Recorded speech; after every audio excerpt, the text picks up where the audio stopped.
Assalomu alaykum qadrli traderlar. Sizlar bilan Elliott to'lqinlari, William Gann sistemasi va smart moneylar bo'yicha forex fond va kriptovalyutalarni tahlil qilishda demak davom etamiz. Demak, bugun yana o'sha ikkita instrument ko'ramiz. Tilla bilan demak Bitcoinni demak qanaqa holatlar o'zgardi. Shu 3-4 kun ichida demak boshladik. Tilla bilan boshlaymiz. Bir haftalik time frame demak tillada qanaqa holat hozir bo'lyapti. Demek o'tgan safar aytganimda biz mana bu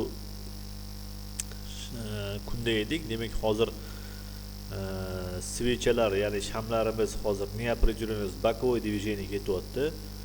То есть o'shaning uchun masalan vaqt bo'yicha demak bizda 23-chislod ekan razворот zonasi, bu D1 grafiki. Yani fikrim bo'yicha hozir yana testga kelishi mumkin. Tilla mana bu zonaga, demak 3110 zonaga testga kelib turib, vaqt bo'yicha 23-chislodda o'tdan keyin ham ugulimiz 4.1 ga kelib, mana shundan keyin razворот olishi mumkin. Shunaqa demak taxminim bor. Yo'inki keyin ikkinchi variant tilla demak o'sib turib, razворотный zonaga to'g'ri tepadan keladigan bo'lsa, unda 3314 demak levelga demak test qilib turib, hali botga demak test bo'lgani yo'q, unaqa test qilib turib, keyin botdan orqaga demak razворот olishi mumkin. Demak ikkinchi variant shu D1 grafikida.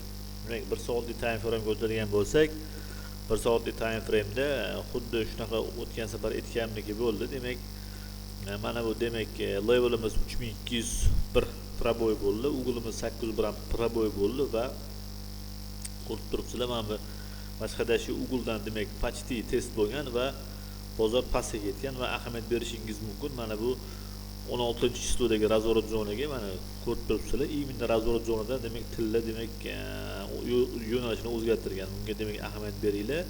Demak mana ko'ryapsizlar.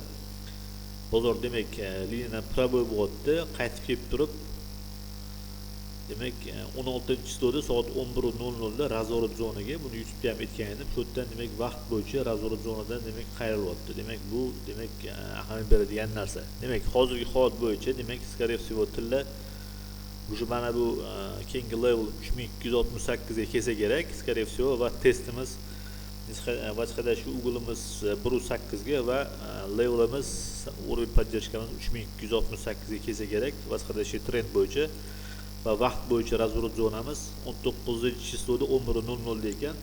Bugun demak soat bugun 11:00 da ekan, kuzatamiz. Demak mana shundan agar boradigan bo'lsa, o'sha yerdan keyin qadar razворот kutishimiz mumkin orqaga. Dalshi demak kuzatamiz.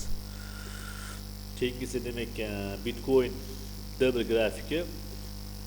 Demak D1 grafikida Bitcoinda ko'rib turibsizlar, hozir mana bizda va nihoyat mana bu uровенimiz proboy bo'ldi. Mana 104.728 dollar proboy bo'ldi va hozir mana necha 1 2 3 4 5 6 bir haftadan beri proboy bo'lmayotgan, lekin proboy bo'ldi. Bu zakreplение emas.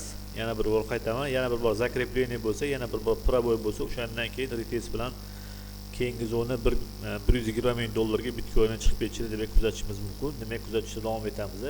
No самое главное уже ugulimiz 1.8 va zona 104 ming dollar proboy bo'lgan. Demak shuni nazarda tutishimiz kerak.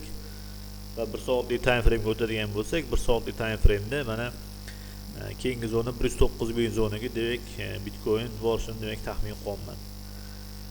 Demak kim shu demak Bitcoin va William Gann sistemalariga, to есть Elliott to'lqinlari William Gann sistemalariga qiziqsa, adminga murojaat qiling. Onlayn va offlayn kurslarda demak qanaqa qilish kerak, qanaqa bu sistema bilan ishlash kerak, hammasini o'rgatamiz. Like bosishni unutmang, kanalga obuna bo'ling. Xayr, salomat bo'linglar.